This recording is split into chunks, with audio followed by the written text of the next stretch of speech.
¿Qué onda, Masters? ¿Cómo están? Soy David y muy pero muy bienvenidos a esta nueva charla, a esta nueva conversación que hoy tendremos con Fabián Liendo. Fabián, para los que no lo conocen, es líder de Kiosco, una banda de rock cristiano, de rock gospel, que hace más de 20-25 años está tocando y ha participado en giras a nivel mundial en todos lados. Creo que en cada país de habla hispana sin dudas han estado, firmaron con EMI Music, pero lo interesante y trascendente sobre esto es que Kiosco no es solamente una banda de rock, es un ministerio en el que combinan el creer, el tener fe, con el crear y con el generar poesía y arte. En lo personal, sigo a Kiosco desde que era bastante pequeño, desde que tenía 10, 11 años, y para mí ha sido un privilegio terrible poder entrevistarlo a Fabián, al líder, al vocalista del grupo. Así que lo que van a escuchar a continuación sucedió en mi cuenta personal de Instagram, que si no me seguís te invito a que lo hagas, @lo de Davi. Cada día estamos entrevistando a diferentes personajes que crean, pero que también creen. Así que los dejo con Fabi, con la charla que tuvimos. Disculpen la calidad, pero está tomada de un live de Instagram.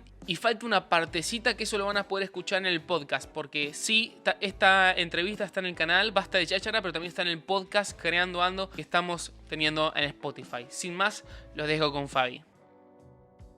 Hola Fabi, ¿cómo estás? ¿Cómo estás, David? ¿Todo bien? Qué gusto tenerte, qué gusto saludarte. Bueno, gracias, para mí también. Realmente estoy muy contento de poder tener este espacio con vos. Un poco contaba recién en el vivo, yo de chiquitito seguí la música de Kiosco y después de adolescente y de joven, todo lo que fue el movimiento Invisibles a mí me marcó mucho en muchas cosas. Entonces, realmente, cuando se dio esta posibilidad, no te voy a mentir, me puse súper contento porque, no es por chuparte las medias, pero te tengo una profunda admiración, de verdad. Bueno, para mí, yo te conozco a través de mi hijo y él tiene un gran aprecio por vos y a mí me pareció muy, muy agradable por la propuesta, tu persona, pero sobre todas estas cosas, el dar a conocer a Cristo me parece que es una pasión que se convierte en una necesidad permanente, ¿no? Nosotros, así que este medio es genial, es grandioso. Sí, me alegra. Sí, totalmente. Bueno, de verdad muchas gracias de vuelta y gracias a Seba también que nos hizo ahí el nexo para poder charlar.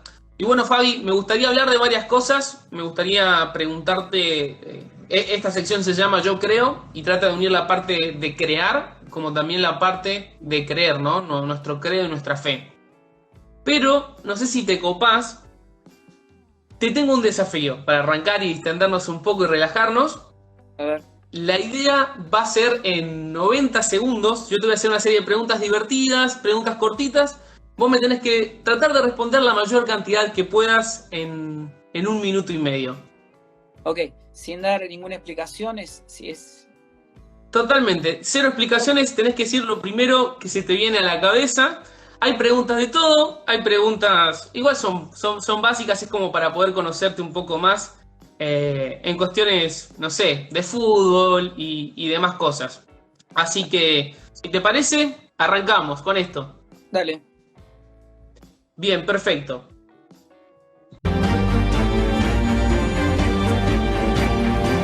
El juego comienza en 3, 2, 1. ¿Qué querías hacer cuando eras chico? Electrónico. ¿Tu canción favorita? Yesterday. ¿Una golosina? Hace mucho que no como golosina. No sé, la bananita. Rápido. Puede ser. Me estoy acordando de mi Puede infancia. ser. ¿Te gusta el fútbol? Sí, ¿De qué cuadro sos? River. ¿Quién es el mejor jugador de River? Nacho Fernández, seguro. ¿Y el de Boca? De Boca, el arquero, Andrada. ¿Qué es peor, perder la final contra tu clásico rival o descender? Está contestada esa, ¿no? No sé, la tenés que contestar vos. Sí, perder con tu clásico rival, sin duda. ¿El lugar más lindo en el que tocaron con Kiosco? En una cárcel de máxima seguridad en Paraguay. ¿Una ciudad fuera de Argentina? Madrid. ¿Escribirías otro libro? Sí, claro que sí.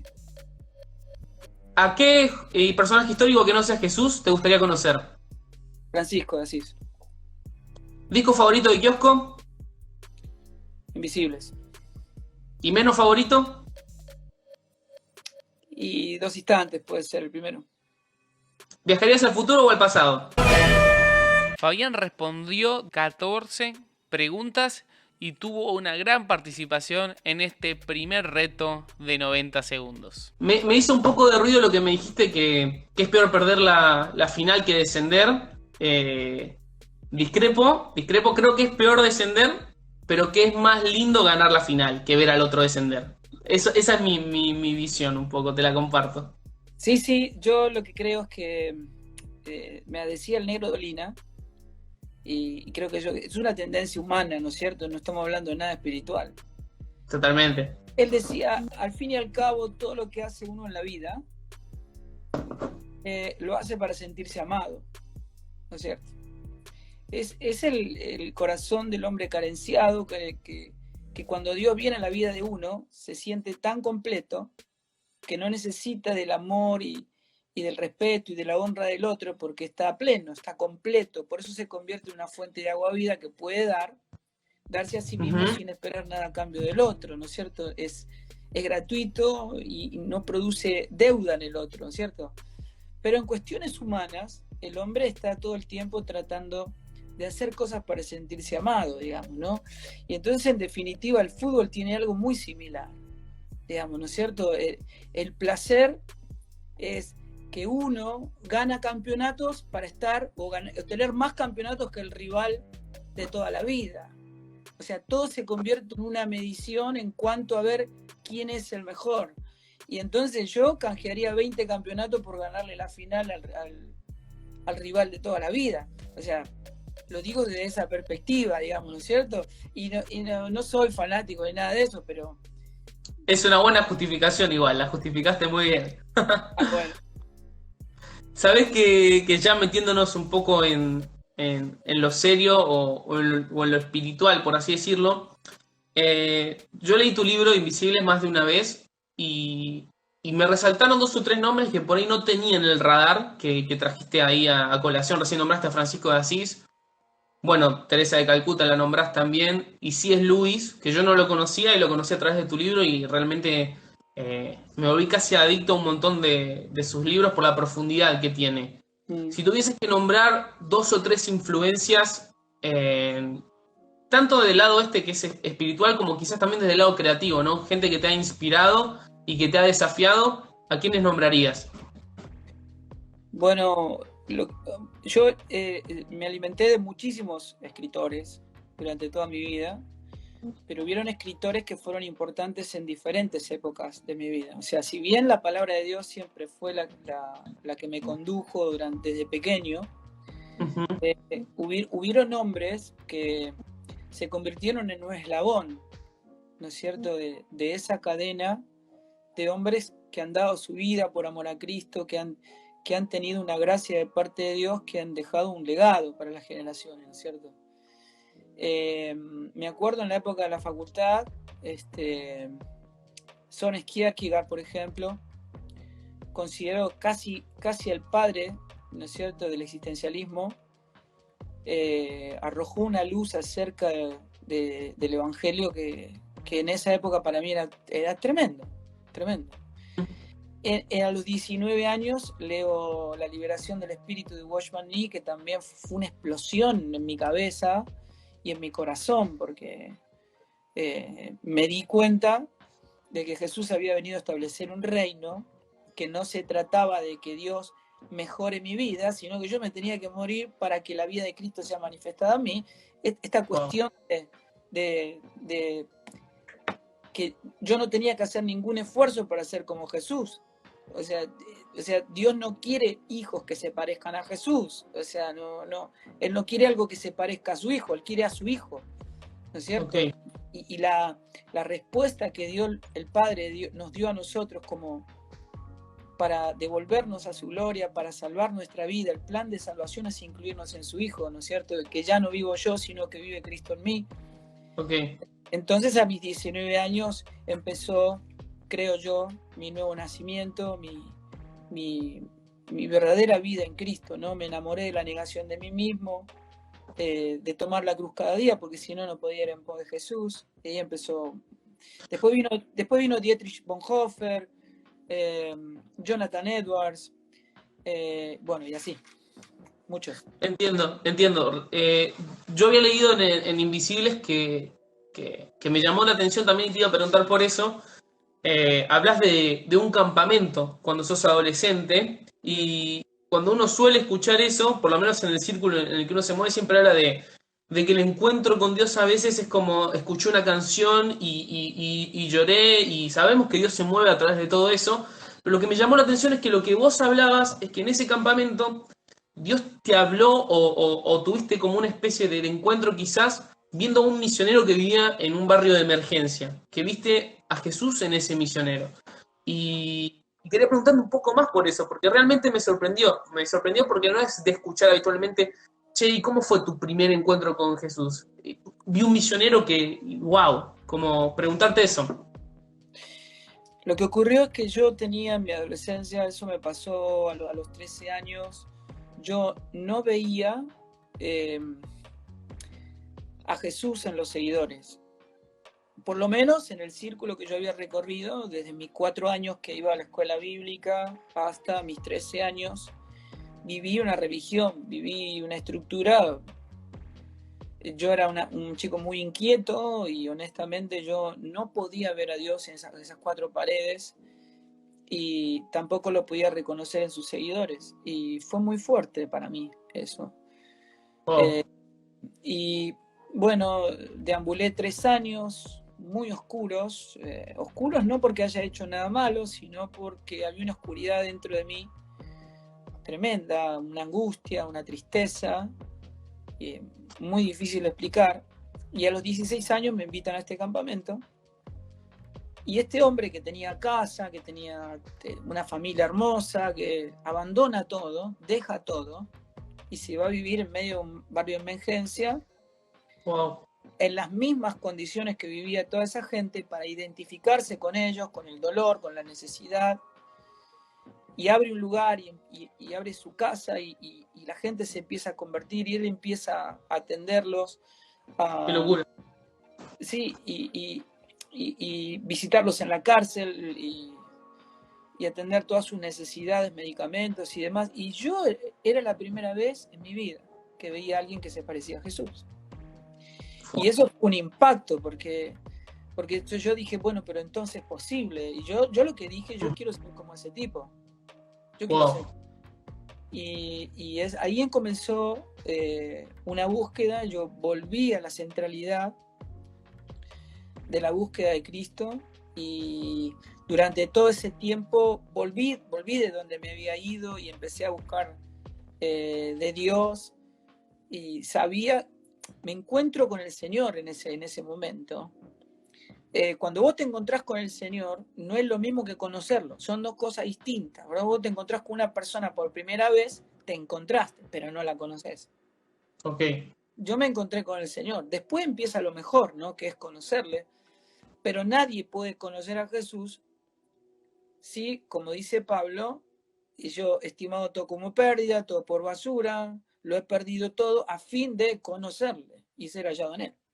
Entonces, hasta que yo no entendí que tenía que perder mi vida para ganarla, que tenía que ir en pos de él, tomando la cruz cada día para morir juntamente con él, ser sepultado juntamente con él y resucitar juntamente con él, fue una lucha personal, humana, por tratar de hacer lo que Dios quería, y no me daba cuenta que el Espíritu era el que producía el querer hacer en mí. Era una vida que se manifestaba, ¿no? Entonces, ahí experimenté la guía, el poder de Dios produciendo en mí un nuevo nacimiento y la mente de Cristo, lo que me permite ver lo que Dios ve, ¿cierto? Eso fue un cambio muy fuerte, tremendo. Tremendo, tremendo, terrible. Y te escuchaba y pensaba como estás relatando de esos primeros momentos donde te encontrabas con Dios y donde empezabas a conocerle, ¿no? Donde empezabas a caminar con Él. Y hay una frase que me encanta de las que vos decís, que es, que uno, o que Dios no te llama a vos a hacer algo puntual, sino que Dios te llama a serle fiel, a pertenecerle a Él, y que Dios mismo provee la forma en la que uno puede expresar esa pertenencia o ese amor. Eso lo he tomado como bandera en mi vida, entonces me preguntan, vos sos youtuber, y mirá, es la forma en la que hoy yo tengo de expresar esto, pero lo que yo soy es esto, soy hijo de Dios. Claro. Quería preguntarte cómo nació un poco la expresión de Kiosco, la expresión musical. O sea, ¿en qué momento vos estudiando en la facultad y demás entendés que Dios te estaba dando esta forma de expresar tu pertenencia a Él? Eh, Te voy a dar un ejemplo para poder entender qué significa que la obra la haga Dios. Porque la palabra dice, si la obra la hacemos nosotros, no es obra. ¿No es cierto? Ok, Todo lo que está hecho por voluntad humana, para Dios es pecado. O sea, porque todo lo que no proviene de la fe, dice Pablo, es pecado, ¿no? Y vos, por ejemplo, si yo tuviera, no sé, por decirte, mira acá, tengo una lapicera. Esta lapicera me es útil, o sea, me sirve. Yo quiero escribir, me sirve. Es útil. bien. O sea, yo como hijo de Dios, vos como hijo de Dios, le servimos a Dios. Pero si esta lapicera está puesta sobre un escritorio y yo no la agarro, no sirve para nada. Porque por sí sola no puede hacer nada. Ok, Lo que la palabra de Dios dice que nosotros somos instrumentos en sus manos. O sea, somos útiles cuando Dios nos toma en sus manos y Él hace la obra, no nosotros. wow. Por eso Pablo dice, yo no osaría hablar ni que estuviera loco, hablaría de otra cosa que no sea de lo que Cristo ha hecho por medio de mí. ¿No es cierto? Y él dice, no soy yo, es la gracia de Cristo en mí. Yo no he hecho nada, no tengo nada de qué jactarme, no tengo nada de qué gloriarme. Y si predico, lo hago por impuesta necesidad. O sea, la necesidad, vos, por ejemplo, o yo, tenemos necesidades para poder vivir. Por ejemplo, respirar, por ejemplo, comer. Pero eso no lo hacemos por una cuestión altruista, lo hacemos porque si no lo hacemos nos morimos, es por necesidad. O sea, Pablo predicaba por necesidad, lo hacemos no porque lo necesite Dios, sino porque lo necesitamos nosotros. Es la naturaleza de Cristo que se manifiesta en nosotros. Y cuando fue la decisión con respecto a Kiosco fue debido a que yo a los 16 años estaba en un lugar donde la tradición era muy importante, donde toda la música parecía ser del diablo, los instrumentos del diablo. Fue muy dura. Yo empecé Kiosco a los 29 años, justamente porque fue una generación muy castigada en el área artística. Y yo tenía, capaz, que Dios tuvo misericordia de mí, porque en el fondo de mi corazón había cierta rebeldía a lo que estaba pasando. Yo no quería deshonrar a mis mayores, nunca estuve en desobediencia, jamás, pero dentro de mí yo decía, yo no quiero ser pastor, yo no quiero ser pastor, yo quiero ir en busca de los perdidos. Y entonces busqué una herramienta y en ese tiempo empezamos a trabajar con un grupo de recuperación de adictos y íbamos a buscar a los chicos a la calle. Y en un momento la música se convirtió en un instrumento en ese periodo. Okay. Y me acuerdo que el grupo de chicos que estaba ahí decían, ¿por qué no hacemos canciones nuestras? Pero yo no sé hacer canciones. Y yo dije, yo hago. Pues yo había empezado a escribir, a componer de los 8 años. Entonces decía, yo las hago. Y bueno, y ahí nace la semilla de lo que fue Kiosco. Después yo empiezo a liderar jóvenes y adolescentes y ahí aparecen los chicos que después crecieron conmigo y se convirtió en Kiosco, digamos, ¿no es cierto? Ezequiel, Diego, todos los chicos que en ese tiempo se formaron. Y se convirtió Kiosco en una herramienta de extensión. Nosotros sabíamos que la evangelización por excelencia es la de cuerpo a cuerpo. O sea, Jesús hablaba a las multitudes, pero no lo atrapó nunca la centralidad del púlpito, ni los edificios. Él estaba con la gente y atendía la necesidad de cada uno. Y nosotros sabíamos que ese era el evangelio, que es lo que interpretaba Jesús. Pero esto nos permitía tener un brazo de extensión, llegar a mayor cantidad de gente, lo que nunca nos imaginamos que iba a pasar después de todo lo que pasó. Esto era mucho menos ambicioso, pero sabíamos que era un instrumento en las manos de Dios, ¿no? Así fue como nació. Wow, wow, qué zarpado. Sabes que, corregime si estoy mal, pero puede ser que una vez te escuché decir que no solo componer las canciones, sino que también todo lo que es la parte de diseño de Kiosco, quizás los logos y mismo hasta por ahí algún videoclip, la dirección, también la tomás vos, ¿no? Sí, siempre fue así, sí. No lo sabía, lo escuché hace poco preparando la entrevista y lo que te quería preguntar es si cuando nace una canción o cuando nace un álbum, vos lo ves todo, digamos, vos ves el trabajo final, ya tenés en tu cabeza o en tu corazón, esto va a ser de esto, tanto el diseño como los logos, los colores, o vamos a sacar un video, esta es la canción que vamos a sacar video, o si se va dando paso a paso. Me interesa conocer un poco la cocina de eso, la cocina de un nuevo álbum.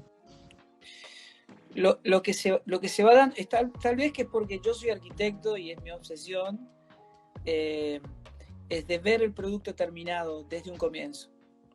Okay. Después se va puliendo, pero en realidad yo visualizo las canciones, ya sé lo que va a ser cada instrumento, ya sé cómo va a ser el arte, ya sé cómo va a ser el logo, yo ya lo puedo ver. Me lleva un tiempo comunicárselo a los chicos, porque es difícil comunicar lo que está en la cabeza. A mí me ayuda un poco dibujar, pero bueno, a veces los recursos son insuficientes cuando uno escuchó la voz de Dios y tiene un sentir de parte de Dios tan marcado, ¿no? Pero los chicos, o sea, una de las pocas cosas que realmente ha funcionado como un equipo en mi vida ha sido Kiosco, ¿no? Los chicos han sido realmente receptivos y digamos, los delays que ha tenido Kiosco, decir, bueno, sacó un disco cada 3 años, digamos, ¿no es cierto? Bueno, ahora por otros motivos, hace mucho que no sacamos disco, pero ese delay que teníamos ha tenido que ver conmigo, no con los chicos. O sea, nosotros teníamos un proceso muy grande, yo no me dediqué a la música nunca, por eso digo, Kiosco es verdaderamente un milagro, porque nosotros no vivíamos de la música, todo el dinero que ingresaba por el ministerio era para extensión del reino, y todos trabajábamos, o sea, no estábamos dedicados a esto, y yo era pastor, o sea, claro. Entonces había toda una vida y Kiosco era una herramienta más, ¿no es cierto? Y aunque pasamos 10 años viajando, que por ahí giras de 20 y pico de días y estar la mitad fuera del país y muchas cosas que eran difíciles, pero todo se puso a hacer dentro de un marco de prioridades, ¿no es cierto? Donde lo más importante era Cristo, que era el tesoro, su centralidad era para nosotros la perla de gran precio, y ser verdaderos pastores de nuestros hogares, amar a nuestra esposa como Cristo amó a la iglesia, amar a nuestros hijos como el Padre nos ama a nosotros, que los hijos nunca sientan que uno le da más tiempo a la obra que a ellos, ¿no es cierto? Para que no sientan que la iglesia le robó a sus padres. Esto tenía que ser claro, porque no es lo mismo la voluntad de Dios que la obra de Dios. O sea, la obra no es Dios. Yo soy arquitecto y vos podés visitar las obras, pero no soy yo, las obras no soy yo. Claro. Entonces, la obra de Dios no es Dios. Y cuando la palabra de Dios dice que vos tenés que amar a tu esposa como Cristo amó a la iglesia para salvarla y para santificarla, vos vas a descuidar a tu esposa para atender la obra. O sea, vas a desobedecer a Dios para hacer la obra de Dios. Es un absurdo. Tiene sentido, sí. Entonces, esas prioridades para nosotros siempre estuvieron muy claras, y así todo Dios nos usó, Dios nos llevó por todo el mundo, y pudimos ver la gloria de Dios, ¿no es cierto? Siempre respondiendo a lo que en ese momento Dios nos estaba hablando, ¿no? Wow, Fabi, terrible lo que estás tirando. Estoy viendo ahí los comentarios que van pasando. Es una locura lo que estás diciendo. Te hago una cortita nada más porque ahora que se me vino a la cabeza una pregunta que tenía desde que era chiquito. ¿Qué es el logo del disco? Ay, no me acuerdo el nombre, el de Casimira, el que es naranja y negro, que es Sí, sí. como si No te fuese alejes, una... no te alejes de mí. No, no, bueno, fue fue a ver, intenté poner las dos K inversas y Ok, darle una estética que después porque pasó estaba bueno, sí. el maquillaje Gamma, lo modifiqué y lo hice distinto, lo hice con el círculo, pero era el mismo logo, digamos. Sí, sí, sí. Ahí cuando ya estaban con Emi, que habían firmado, ¿seguías teniendo esa libertad creativa del punta a punta o ya tenías otras presiones, digamos? Lo único que yo no lo digitalicé porque me pusieron una chica que estaba en el departamento de arte de EMI y me dijeron, ella va a trabajar con vos. Vos decís lo que tiene que hacer. Entonces yo lo dibujaba en lápiz, le hacía bosquejos y ella lo digitalizaba y yo le iba corrigiendo. Mientras estábamos mezclando el disco, ella me iba mandando los bosquejos y yo le iba mandando las correcciones y así salió. Terrible, terrible. Una pregunta que tenía muchas ganas de hacerte es, cuando yo era chico, Maquillaje Gama me lo aprendí de principio a fin. Toda la canción sonaba en bucle, digamos, en casa. Con mis hermanos éramos muy fanas de Kiosco. Y hubo un tiempo que dejé de escuchar Kiosco y por esa casualidad de la vida terminé el recital de los 20 años. Me pidieron que acompañe al grupo adolescente, yo hacía mucho que no los escuchaba. Y para mí fue muy loco verte a vos parado en el escenario y antes de cada canción explicando el significado, ¿no? Y, por ejemplo, Ciegos del Amor, ¿no? Que es una canción que habla de los que estaban en el Monte Calvario y no eran capaces de ver el amor que Cristo les estaba dando, cómo Cristo los estaba amando a ellos. Y yo toda mi infancia cantaba Ciegos del Amor y jamás en mi cabeza había captado ese mensaje. Mm. Y eso me voló la cabeza porque no es lo mismo decir una verdad a la cara que buscarle la poesía o la metáfora quizás para hacerlo aún más profundo, porque a mí la verdad que me voló la cabeza cuando lo entendí. ¿Cómo llegas a eso? ¿Cómo pasás de decir voy a hablar del amor de Dios y terminás escribiendo una canción que quizás a simple vista no es tan directa? Bueno, primero te quiero decir algo. Cuando Pilatos está delante del Señor, él le pregunta cuál era la verdad, qué es la verdad, y el Señor no le contesta. La respuesta, o sea, el motivo por el cual Jesús no le responde, lo captó muy bien Mel Gibson en la película La Pasión, porque agrega una escena que no está en la Biblia, en donde Pilatos habla con su esposa y él le dice, ¿qué es la verdad? Le vuelve a hacer esa pregunta y ella le dijo, si no ves la verdad, es inútil que te la digan. Wow. O sea, porque Jesús, o sea, la verdad no es un concepto, la verdad es una persona. Jesús era la verdad. Pilatos tenía la verdad delante de él y no la podía ver. Era inútil que la diga, ¿no es cierto? Y era una representación, esa canción es una representación de esa escena, ¿no es cierto? En donde es imposible, mira, la verdad no es una percepción, o sea, el hombre que no tiene la mente de Cristo, el hombre natural no puede percibir las cosas del Espíritu. O sea que el hombre lo único que tiene es una percepción de la realidad, pero no la puede ver, no ve la verdad, ¿no es cierto? Y la ideología de género prácticamente ha hecho una especie de apología, digamos, de la percepción, porque no importa la verdad, parece un mundo donde no importa la verdad, ¿no es cierto? Al igual que en esa escena, no importaba la verdad, no es lo que estaba en juego. O sea, Caifás termina diciendo que él ya había profetizado que uno iba a morir por todo el pueblo, ¿no es cierto? La propuesta fue, sustituyamos a Jesús, antes que moramos todos nosotros, que muera este, ¿no es cierto? Ajá. Y vos te das cuenta que lo que les importaba a ellos no era la verdad. No importaba si él era el Hijo de Dios o no. Eso no era lo que estaba en juego. Ellos querían salvar sus pellejos. Le importaba a ellos, ¿no es cierto? Y cuando vos ves en la palabra de Dios, dice que Dios es el Padre, es Dios de verdad. El Espíritu es el Espíritu de verdad. Jesús dijo, yo soy la verdad. La iglesia viviente del Señor es columna y baluarte de la verdad, ¿no es cierto? O sea que el hombre es lo que Dios dice que el hombre es, el pecado es lo que Dios dice que el pecado es, la salvación es lo que Dios dice que la salvación es, ¿verdad? Porque el único que dice verdad y porque es la verdad es Dios, ¿no es cierto? Entonces, de la única manera que nosotros podemos conocer la verdad es conociéndolo a Él, porque la verdad es una persona, ¿no es cierto?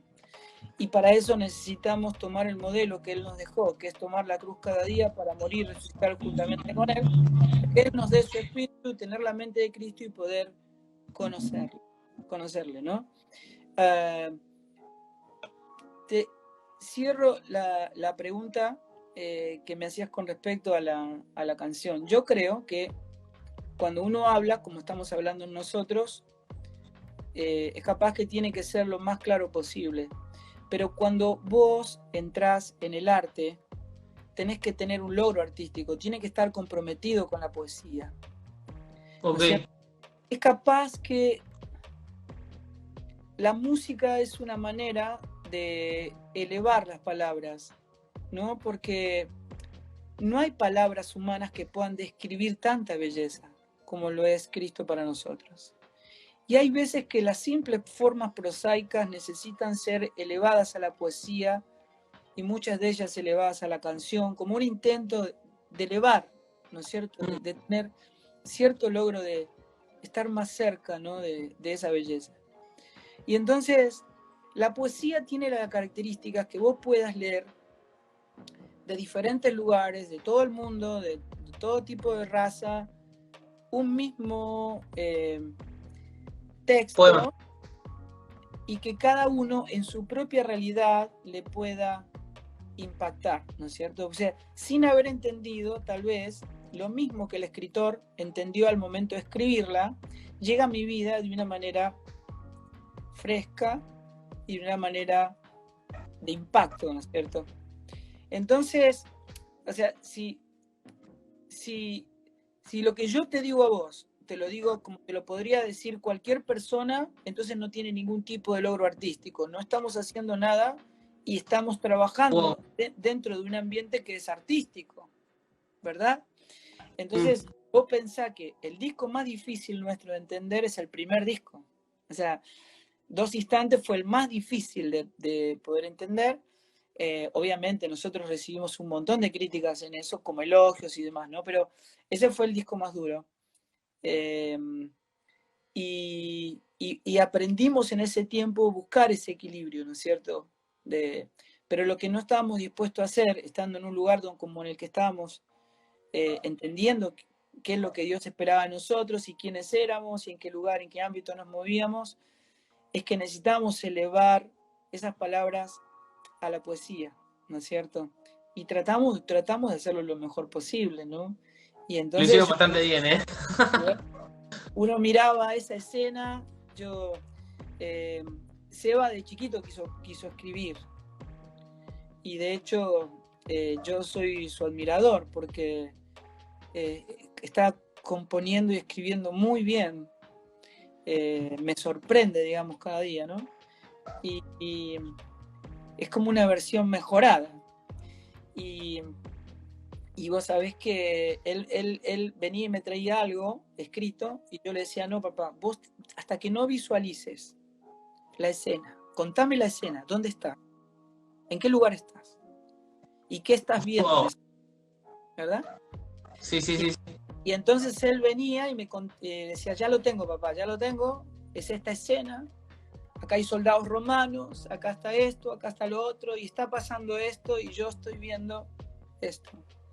Y entonces, bueno, contámelo. Y bueno, y ahí entendíamos cómo palabras que parecen simples, cuando las unís, tienen cierta armonía, ¿verdad? Totalmente, Es una maravilla. totalmente. No, no, es increíble. Y es, como decís, lo que tiene el arte. Me pasa cuando leo libros como Las Crónicas de Narnia, quizás, que los tenés que leer 2 o 3 veces para entender el significado que tiene. Tal Y cual. es increíble, realmente. Te quiero hacer otra pregunta que esta me llamó la atención y tiene que ver con un tema que es bastante actual y bastante candente, que vos has hablado en varias ocasiones, ¿no? ¿Qué es el aborto? ¿Y por qué lado te lo quiero encarar? En ese mismo recital de 2014, yo me acuerdo, tengo buena memoria, como dice Mirta, soy memoriosa. En ese recital de 2014, vos explicaste la canción Soy su voz. Y explicabas que esa canción estaba a favor de todos aquellos que no tenían voz, de todos esos bebés que iban a asesinar por esto de la libertad de decisión o demás. Y hoy lo veo en retrospectiva y realmente yo no te voy a mentir, en ese momento la escuché y dije, ah, qué buena canción, pero no era relevante en mi vida ese tema hoy. Como no era relevante quizás a nivel social, cuando sacaron Invisibles en 2012, como lo es hoy, que hay pañuelos y que todo el tiempo se está hablando de eso. ¿Qué viste o qué percibiste para escribir hace 8 años una canción cuando nadie estaba escribiendo canciones de eso? ¿Qué fue lo que viste o percibiste para decir, esta es una pelea que se va viniendo? ¿La escribiste con ese sentido, me imagino? ¿O fue un sentir de Dios? Contame un poco eso porque realmente me llamó la atención. Bueno, hay varias canciones proféticas en Kiosco. Yo sentía que esto se venía y que esto estaba y que había un silencio enorme de la iglesia, que nosotros estábamos, que la iglesia está dormida. O sea, si vos me preguntás hoy acerca de la pandemia, yo jamás oraría pidiendo de que Dios quite la pandemia. Jamás. ¿Ok? Eh, ¿Por qué? Porque Dios sigue siendo soberano sobre todas las cosas. Y Dios hace y permite para tener un logro. Cuando lo hace sobre el mundo, lo hace para arrepentimiento, para salvación. Cuando lo hace sobre su iglesia, lo hace para purificación. Y yo no quiero que Dios quite esto sin que la iglesia despierte. ¿De qué serviría sacar la pandemia si la gente se sigue perdiendo en una eternidad sin retorno? ¿De qué serviría que saque la Ok, pandemia si la iglesia no despierta? ¿No es cierto? entiendo. Entonces el evangelio es urgente, es completamente urgente. La gente se pierde. Y esto era algo que se venía. Y la iglesia seguía ocupada en sus propios asuntos internos, digamos, ¿no? Uno mira la vida de Jesús, que es el modelo, ¿verdad? La iglesia es Jesús. Y si él hubiese construido la iglesia como la construimos nosotros, hubiese comprado un terreno, o sea, hubiese alquilado un local y hubiese crecido la iglesia comprando el terreno de al lado, ¿me entendés? O sea, la manera en que nosotros entendimos la iglesia es disímil, estamos extraviados en relación al modelo que Cristo nos presentó como iglesia. Su ministerio era transversal y era divergente. Él estaba fuera del campamento. Fuera ¿No es del cierto? sistema. Absolutamente. De hecho, el sistema, ¿no es cierto?, se sintió ofendido con las palabras de Jesús y pidieron su crucifixión, ¿no? Era la iglesia de ese tiempo, ¿no es cierto? Y lo que Jesús le dijo a ellos, representado en la persona de Nicodemo, fue: ustedes le están diciendo a la gente que haga cosas que sirvan. De hecho, ustedes son los que más eficientemente sirven en todo el pueblo. Les enseñan la palabra de Dios a todo el pueblo, la gente los quiere, la gente los admira, pero ustedes están muertos, completamente muertos. Si no nacés de nuevo, no podés ver el reino de Dios, ¿no es cierto? Y entonces, claro, nosotros estamos con el diario del lunes, ¿no es cierto? O sea, Sí, sí, sí, sí. estamos viendo lo que pasó, estamos viendo lo Ujú. que le dijo Jesús a la iglesia de ese tiempo y repetimos el modelo.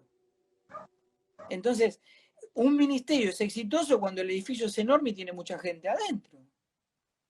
Y los pastores más honrados y más respetados son los pastores de iglesias grandes, ¿no es cierto? Y yo digo, y no porque no merezcan honra y respeto, eso no tiene nada que ver. Digo, la manera que uno ve en relación a la frase que vos nombraste, es decir, que hay mayor inclinación al éxito que la fidelidad. Mayor inclinación al éxito a que Cristo sea dado a conocer, ¿no es cierto? Entonces, nadie quiere ser pequeño, nadie quiere ser menospreciado, no quiere ser honrado, nadie quiere perder la vida, esa es la realidad. Entonces, hay en el fondo de nuestros corazones hay una especie de rechazo a la cruz. Es una incredulidad o un ateísmo infuso, digamos, está en el fondo, está como navegando en nuestros sótanos de nuestro corazón, está ahí, hay sedimento. Y yo creo que las crisis es una manera en que Dios golpea el vaso para descubrir el engaño, que es la autosuficiencia. Si hay algo que la iglesia no tiene que tener es autosuficiencia. Eso quiere decir que está vivo, o sea, nosotros dependemos de Dios porque la obra la hace Dios. Dios no necesita de nuestra suficiencia, nos necesita quebrantados, pequeños, muertos, para que Cristo viva su vida en nosotros. Y Él se da a conocer, no en nuestra obra, nuestro trabajo.